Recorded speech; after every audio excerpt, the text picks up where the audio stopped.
Nan safiyar ga kanin labaran duniya. Akalla mutum 10 aka tabbatar da mutuwarsu yayin wani rikici tsakanin Fulani da makiyaya a jihar Taraban, Najeriya.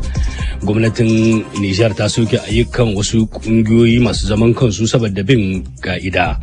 Bayanai daga Iran na cewa mutane da dama sun mutu yayin zanga-zanga ta shiga kwana 16 a jere. Don ziga labaran yadda suke. Akalla mutane 10 ne ake tunanin sun rasa ransu ciki har da kansilar mazaɓar Akiti ta yankin karamar hukumar Donga na jihar Taraba da ke arewacin Najeriya sakamakon wani sabon rikici da ya tashi tsakanin manoma da makiyaya. Ka misali na ɗauke da ci gaban labarin. Wani Lawal Adamu ya shaida wa jaridar Daily Trust da ake wallafawa a Najeriya cewar a ranar Asabar ne rikici ya tashi a ƙauyen Gundum bayan da wani makiyayi ya barna a wata gona. Ya ce bayan faruwa hakan ne mazauna ƙauyen suka kama makiyayin inda suka kashe shi, lamarin da ya haifar da tashin rikici tsakanin makiyaya da manoma a yankin. Lawal ya ce akalla mutane 10 ne suka mutu, amma ba zai iya kiyasta adadin waɗanda suka rasa rayukansu daga ɓangarorin da suka yi rikici da juna ba. Kakakin rundunar 'yan sandan jihar Taraba ASP Victor ya tabbatar da faruwar lamarin, sai dai ya ce gawar mutane 3 ne kawai suka gano da kuma wata mata guda da ta samu rauni. Ya kuma ce baturen 'yan sandan yankin Donga ya jagoranci jami'ansa don gudanar da bincike a dazukan da ke kusa da garin don tabbatar da sahihin adadin waɗanda rikicin ya shafa.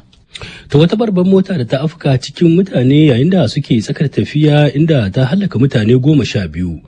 Lamarin ya faru ne jiya Lahadi akan hanyar Abuja zuwa Lakwaja kusa da ƙauyen Gada biyu.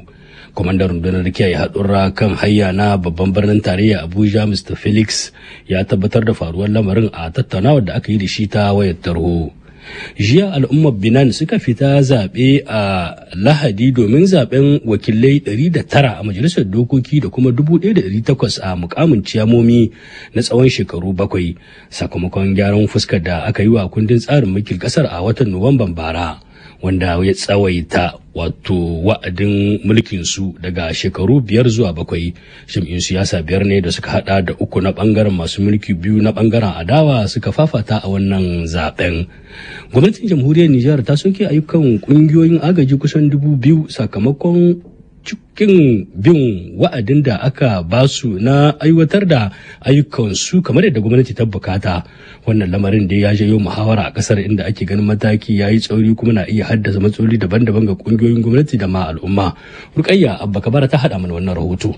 Da yake jawabi Ahmadu Umaru, ɗaya daga cikin waɗanda aka dakatar da ƙungiyar su ta Adena, ya ce wannan mataki yana da matukar haɗari. Gaskiya babu daɗi saboda yin ƙungiya kamar kama ma ƙasa ne. Kenan in muka diba asara ce ga ƙasa gaba ɗaya. Nan daɗi babu daɗi. Shi kuwa Alfa Idris wanda ke cikin waɗanda aka amince da aikin ƙungiyarsa ya ce matakin ya yi daidai don kuwa dama ƙungiyoyin na amfani da siyasa ne don wadaƙa da kuɗi. Cuwa-cuwa ne suke yi kamar yanzu a ce bature ya zo ya ba kudi ka ce ka tai ka yi aiki a ke akwai gwamnati mai sa ido mutum kana ce ba so ya gane abin da ana yi kenan babu kasa babu gaskiya. To sai dai masu sharhi na ganin cewa in an bi ta barawo a bi ta mabi sawu, don kuwa rashin gaskiya ne ya shiga tsakanin gwamnati da masu kungiyoyi, a don haka ya zama dole a yi gyara, in ji ɗaya daga cikin masu sharhi kan al'amuran yau da kullum Abdurrahman Alkasim. An kai wani lokaci ma inda kama al'ummar ƙasa tana ganin wasu daga cikin wannan kungiyoyin suna da hannu daga cikin abubuwan da suke faruwa ko na matsalar tsaro cikin ƙasar. Kenan duka hanyoyin da su hukumomi suke ɗauka hanyoyi ne na tabbatar da yarda tsakaninta da wannan ƙungiyoyin. Amma ƙungiyar da ita bata amince ba ta bayyana aikace-aikacen da ta yi da kuɗaɗen da ta samu daga ina ta samu su ga abubuwan da suka yi. Ina ga daidai ne tun da ka'ida abin da suka samu hannu na protocol da court ya ba da dama a yi haka. Zuwa yanzu dai an dakatar da ayyukan ƙungiyoyi kusan 4,000 sai wasu sama da 1,000 da aka ba su damar ci gaba da gudanar da ayyukansu. Rukayya Abba Kabara,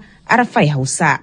To jam'iyyun siyasa na bangaren adawa a kasar Chadi sun kafa wani sabon kawance domin ceto tsarin demokrasiya daga rugujewa. Wancan da aka yi wa suna Sovela Demokrasi o Chad.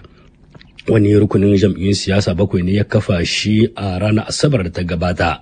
Shugabannin jam'iyyun sun ce fitar da tsarin ne domin nuna adawarsu da abin da suka kira kauce hanya da gwamnati mai ci ke yi, inda suka sha alwashin bin duk hanyoyin da suka dace domin isar da saƙon al'ummar Chadi.